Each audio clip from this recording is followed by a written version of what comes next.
What's up, guys? Welcome to another episode of RBT Resistance Band Training. And in this video, we're gonna pick up where we left off last week, where I promised I would give you the perfect formula for building muscle or triggering muscle hypertrophy. So real quick, just to recap what we talked about in the last video, but if you haven't seen it, make sure you go back and check that out, because everything that we're going to talk about here is going to make a whole lot more sense, because building muscle is more than just lifting heavier and heavier and heavier all the time. So that's why I did the video, is I think there's a lot of misunderstandings out there of what it is that actually causes our bodies to respond and build muscle. So the first one, if you remember, was mechanical tension. In other words, the amount of resistance that we're using. Now, it doesn't matter if you're using free weights or machines or resistance bands. Your body only knows tension. It doesn't know the difference between them as long as you're getting the proper amount of tension.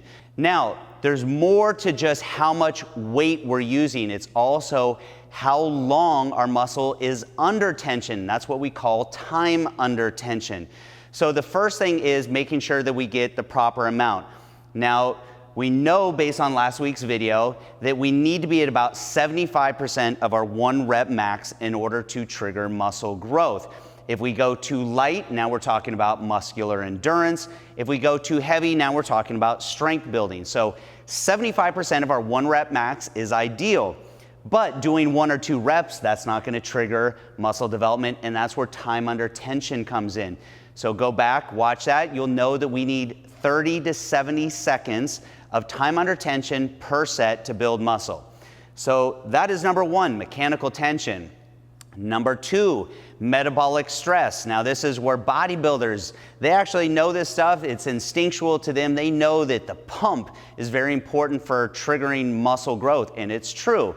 So what is metabolic stress, or what is the pump? Well, when our muscle starts to fatigue and we go into anaerobic metabolism, so going from an aerobic state to an anaerobic state, our muscle starts to build up lactate and other metabolites in there. A lot of blood comes into the muscle, and this is what we call the pump. It's also what we call the burn. Some people say it's lactic acid. It's not lactic acid, it's lactic acidosis. So we have a buildup of lactate and acidity in the muscle. And so that's that burn that you feel.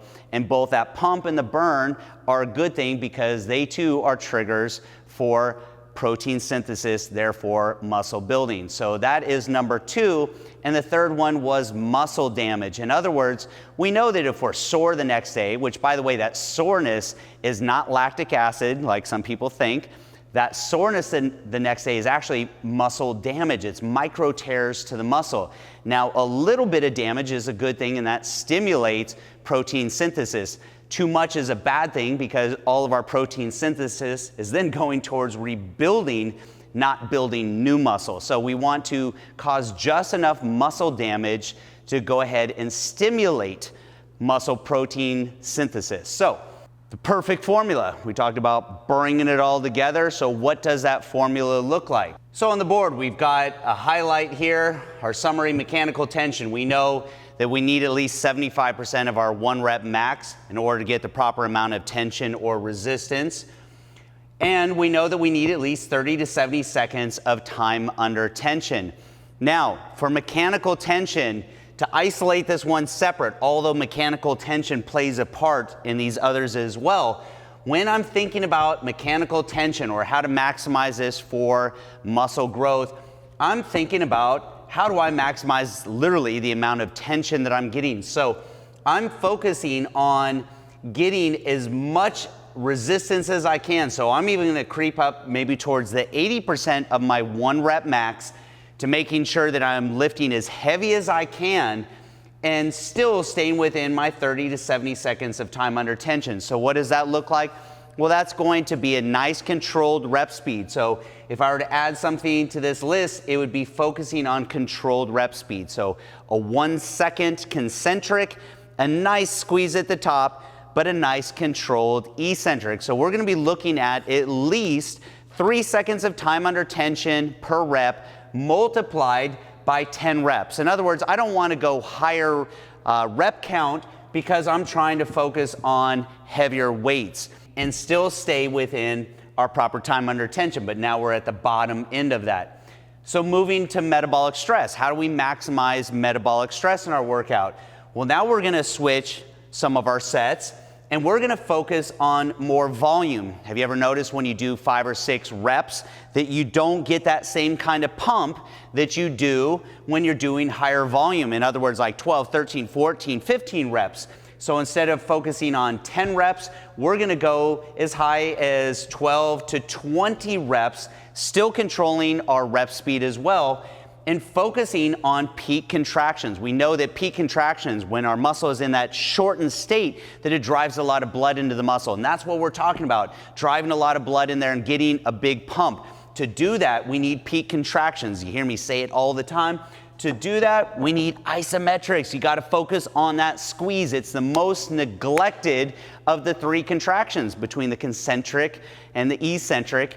The isometric is the one that I see people skipping right past. And if you want to maximize metabolic stress, or forget metabolic stress, if you want to maximize the pump that you get in the gym, focus on those peak contractions or those isometrics. Now moving to muscle damage. So how do we maximize muscle damage? Well, you know that eccentrics are great for that, but our workouts in general are going to create micro trauma to the muscle as long as we have enough mechanical tension. So we have to use enough resistance. I like to try to go ahead and maximize it. Why is that? Well, because we know that in an eccentric contraction, we're at least 20, sometimes 30% stronger in an eccentric than we are a concentric. That's why when someone spots us, we may not be able to squeeze it, the dumbbell or the barbell up to the top, but if someone helps us, we can control it on the way down. That's because we're 20 to 30% stronger in an eccentric. So we need to make sure that we get maximum tension here. We can't go on the low side, make sure we go on the high side here.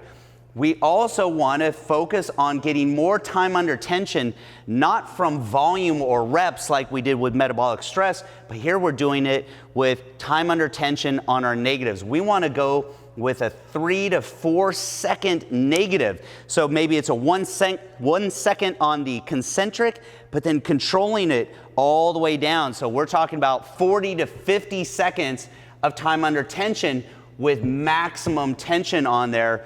And those eccentrics, like I said, cause a lot of micro trauma to the muscle. So what we're talking about are 3 different strategies that we can incorporate into one workout. So one is using the heaviest weight that we can control with good form for our 10 reps. We're talking about higher volume or higher rep counts, but focusing on isometric contractions or good squeezes at the top.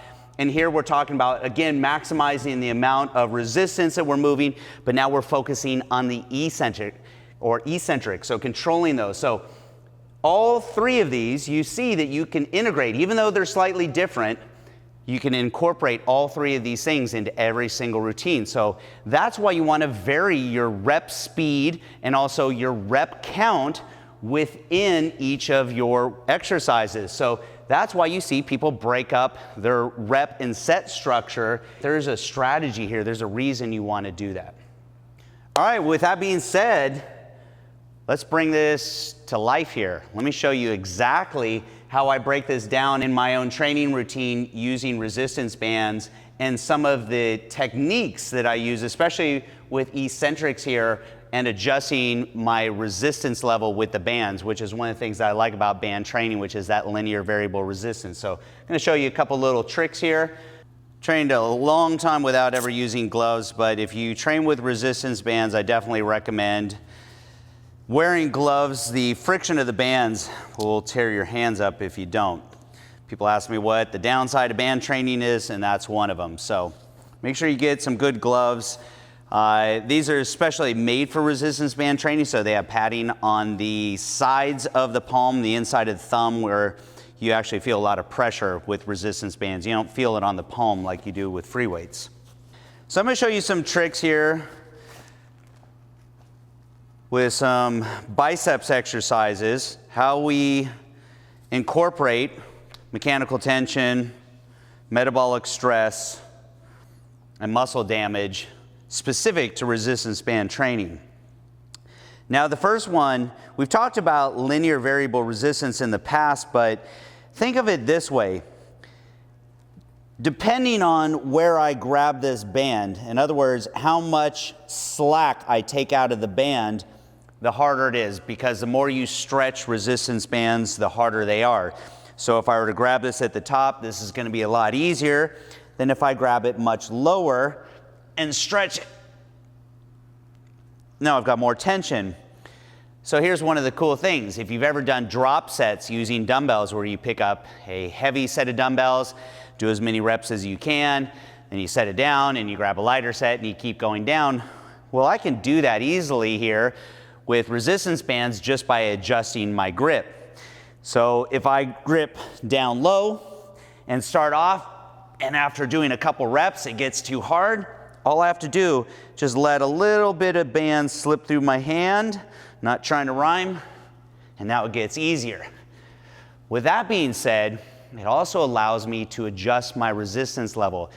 We know based on what we said on the board, we want the maximum amount of resistance for the ideal amount of time under tension. So with resistance bands, I'm able to make those little subtle adjustments there, get as much resistance as possible, but still get the proper amount of time under tension. So I know that I can hit my exact target. People always say, well, how is it that you time that so perfect, that right at 10 you just happen to be hitting the wall? But that's because I'm making those little adjustments as I go. When I'm using dumbbells, a lot of times, maybe I pick up some that are too heavy and then I fall short. If I'm going for 10, I can only hit 8. Or maybe I pick up some that are too light, and then by the time I get to 10, it's too easy and I feel like I could keep going. But with the bands, I can make those little adjustments on the fly. And that's one of the things that I really love about it for getting maximum amount of resistance and hitting my target for time under tension. So when it comes to mechanical tension, know that resistance bands can create the same kind of tension that weights can or machines can. Like I've always said, tension is tension, but again, I can make those micro adjustments. And this is actually going to play into eccentrics as well, but I don't want to skip past metabolic stress. So metabolic stress, if you go back and watch the previous video, we talked about the fact that in a peak contraction, we're driving a lot of blood into the muscle. Well, think about with biceps, if I were doing curls right now with a dumbbell, right here I'm kind of in this locked position. This is my peak contraction. This is where I want the most amount of resistance. I don't want to be resting right here like you do with dumbbells. But with resistance bands, I'm getting maximum resistance, meaning that with that linear variable resistance, the more that I stretch it, the more tension I have. So at the peak here, at the very top, that's when I'm getting the most amount of resistance. And that's one of the reasons why with resistance bands you get such a great pump, because you get that good peak contraction. Now remember what we said on the board here, we want to focus on those isometrics, those squeezes. And so with resistance band training, you can get that tension, that peak tension at the top of the range of motion. And that's one of the advantages of linear variable resistance. But now moving into eccentric training, and this is one of the things where people say, well, if you have linear variable resistance, meaning that the more I stretch this band, the harder it gets, meaning it's easier at the bottom, well, doesn't that also mean that you have, let's call it a descending tension? So in other words, as I do my eccentric or my negative, that it gets easier and easier and easier. Now here's the thing. You can have both linear variable resistance with bands, or you can take some of that linear variable resistance out. How do you do that? By pre-stretching it. So we know that the more we stretch a band, the harder it gets. So by pre-stretching it, we're actually taking all that slack out.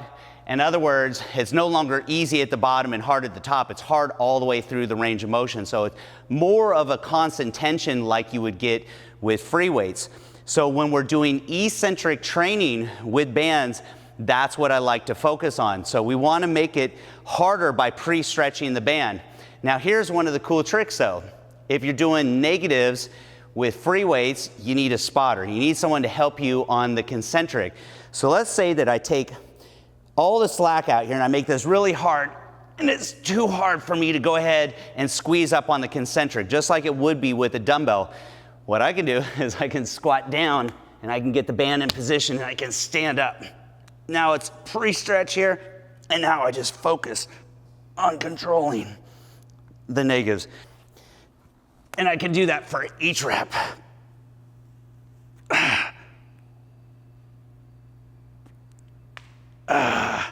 Whew. Now, resistance bands actually want to return back to their original length pretty rapidly. I mean, think about shooting a rubber band or a slingshot, how fast it is. Well, resistance bands are kind of like a big slingshot, so they actually want to pull back to their original position rapidly. So it requires you to resist that and control that, which is part of what eccentrics are. So in a way, they actually want to pull back to the starting position much faster than free weights would fall naturally with gravity.